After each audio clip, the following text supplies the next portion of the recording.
Hi everyone, मेरा नाम ऋषभ है और आज हम लोग इस वीडियो में बात करने वाले हैं रिलायंस इंडस्ट्रीज के बारे में। क्योंकि आज आप देखेंगे अगर इंट्राडे में करीब करीब 4% से ज्यादा की गिरावट आ गई थी और जब क्लोजिंग टाइम में लगभग 3.5% की गिरावट में क्लोजिंग दी है।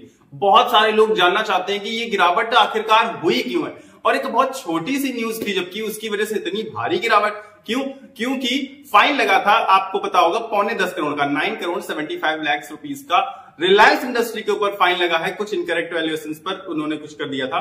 तो अब समझिए आप फाइन की वैल्यू क्या है, ना के बराबर। क्या वैल्यू है रिलायंस के सामने? 10 करोड़ रुपए की, मुश्किल से 10 करोड़ की वैल्यू रिलायंस के सामने जीरो के बराबर है। लेकिन इसके बावजूद आज आप अगर स्टॉक में गिरावट देखेंगे तो करीब करीब 4% के आसपास नजर आती है, जिसका सीधा सा मतलब है कि लगभग 70,000 करोड़ का सफाया सिर्फ 10 करोड़ के फाइन की वजह से। 10 करोड़ का फाइन लगा है, जुर्माना, जिसकी वजह से 70,000 करोड़ सफाई हो जाएंगे क्या? तो और भी कई सारे रीजंस थे, लेकिन एक उनमें से मेजर रीजन ये फाइन था। अब आप समझने की कोशिश करिए कि रिलायंस इंडस्ट्री, हम सबको पता है मुकेश अंबानी जी, रिलायंस इंडस्ट्री के ऊपर सबको कितना ज्यादा भरोसा है। इन्वेस्टर्स का पूरा यकीन रिलायंस इंडस्ट्रीज पर इसी बात पर है कि कोई भी प्रॉब्लम फेस नहीं करनी पड़ती है इनको, ये फाइन जैसी। तो इससे सीधा सीधा इन्वेस्टर्स के मन में क्या जाता है जब ये फाइन लगता है कंपनी के ऊपर, कि थोड़ा सा इन्वेस्टर्स के बीच में, मतलब मन में ये आता है कि इतना भी ट्रस्टेड नहीं है ये ग्रुप। ऐसी इंसान के मन में ख्याल आते हैं, क्योंकि हम सब लोग जानते हैं कि रिलायंस इंडस्ट्री पे ऐसा कुछ कभी लगा ही नहीं यार, फाइन मोस्टली लगता नहीं, कुछ प्रॉब्लम होती नहीं, जो चाहते हैं वो अपनी मर्जी से कर सकते हैं, मोस्टली चीजें एग्जीक्यूट होती हैं बहुत आसानी से। तो इन्वेस्टर्स इसी भी इसमें इन्वेस्टेड रहना चाहते हैं। तो इससे सीधा सीधा मतलब ये निकल कर आता है कि उतनी भी सिक्योरिटी प्रोवाइड नहीं कर रही है रिलायंस इंडस्ट्री। तो मतलब है कि इन्वेस्टर्स का भरोसा नहीं बना पा रहे हैं ये लोग, इन्वेस्टर्स का भरोसा लगातार कम होता जा रहा है। दूसरा रीजन आपको समझना पड़ेगा कि टैरिफ वाली प्रॉब्लम चल रही है लगातार, और पूरी पूरी दुनिया पर ट्रंप जी ने टैरिफ इंपोज कर दिया है और लगभग टैरिफ 26-27% के आसपास इंडिया के ऊपर लगा हुआ है।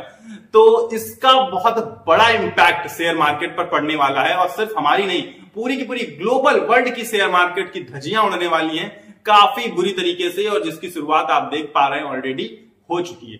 1.5% के आसपास से आज गिरावट होती है। पूरी की पूरी निफ्टी 50 की बात कर रहा हूं, जिसमें हमारा रिलायंस भी पार्ट है, तो 3.5% की क्लोजिंग दिखाता है निगेटिव में।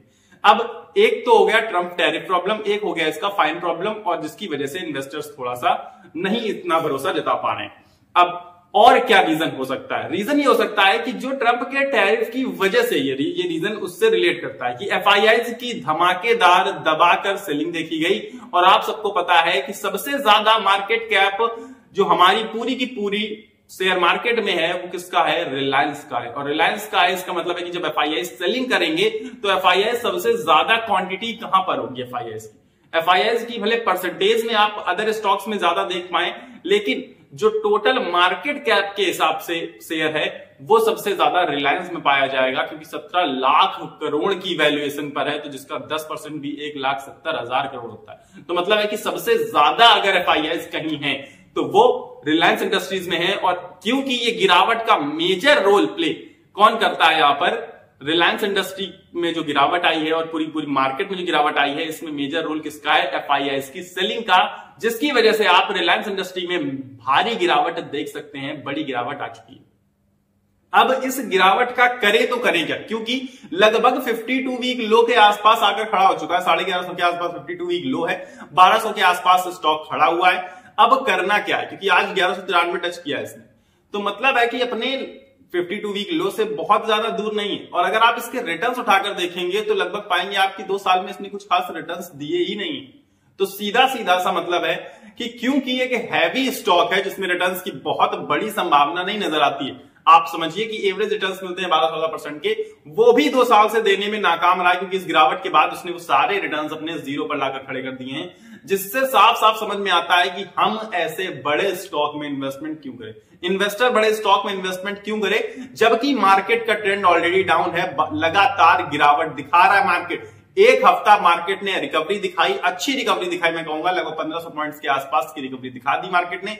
इसके बाद वापस से मार्केट गिरना स्टार्ट होता है, 23,800 के लेवल को, जो क्रूशियल लेवल था, क्रॉस नहीं कर पाता है, और इसके बाद आज वापस से काफी नीचे आकर खड़ा हो चुका है मार्केट। तो अब करना क्या है, 23,000 के नीचे आ चुका है, बहुत नीचे आ गया। इनफैक्ट मुझे लग रहा है अब कि मार्केट वापस से 21,900 का लेवल जहां से ये वापस से रिबाउंड हुआ था, बैक मारा था, वहां पर आने की संभावना दिखा रहा है। और अगर वहां पर आ रहा है तो ये समझिए कि 52 वीक नया लो बना देगा रिलायंस इंडस्ट्री भी। तो रिलायंस इंडस्ट्री में आप सब लोग कर क्या सकते हैं, क्योंकि अभी जब मार्केट ने जंप देना स्टार्ट किया, भागना स्टार्ट किया, तो अलग अलग ब्रोकरेज फर्म्स ने, अलग अलग एनालिस्ट ने नए नए टारगेट प्राइस दिए रिलायंस को, और जो टारगेट प्राइस बहुत अच्छे थे और अचीवेबल थे। सबको लग रहा था कि बहुत बड़ी कंपनी है, तो आप ये मत सोचिए कि कंपनी बंद होने वाली है, रिलायंस इंडस्ट्री बंद नहीं होने जा रही है। पर क्योंकि शेयर मार्केट का ट्रेंड थोड़ा सा अपोजिट है, क्यों, उसका रीजन आप समझ लीजिएगा कि अब शेयर मार्केट गिरे या फिर उठे, क्या उससे रिलायंस इंडस्ट्री अपना कामकाज बंद कर देगी? कामकाज बिल्कुल बंद नहीं करेगी, कामकाज उसी तरीके से चलता रहेगा, बल्कि उसको और बेहतर करने की कोशिश कर सकती है कंपनी।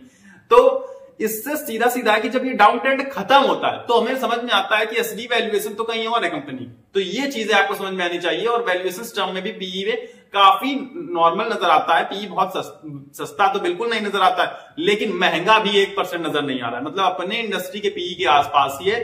तो रिफाइनिंग का काम मेजॉरिटी है और रिटेल का मेजॉरिटी है। तो रिटेल में सबसे सस्ते नजर आते हैं वैल्यूएशन के टर्म में, और जो रिफाइनिंग है उसमें लगभग ओके नजर आते हैं। तो मैं कहूंगा कि थोड़ा सा सस्ता ही मिल रहा है आपको एक तरीके से देखा जाए तो असली वैल्यूएशन पर, क्योंकि आप सबसे बड़ी, देश की सबसे बड़ी कंपनी में इन्वेस्टर रहने का आपको मौका मिल सकता है, मुकेश अंबानी जी के पार्टनर बनने का आपको मौका मिल सकता है।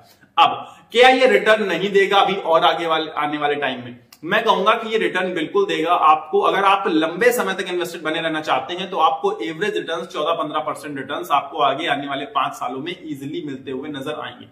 तो इस वजह से अभी जो ये इसका खराब समय है, इसका क्या मैं कह रहा हूं, पूरी शेयर मार्केट का जो खराब समय है उसमें आपको टिके रहना है। जो टिका रहेगा वही मोटा पैसा कमाएगा।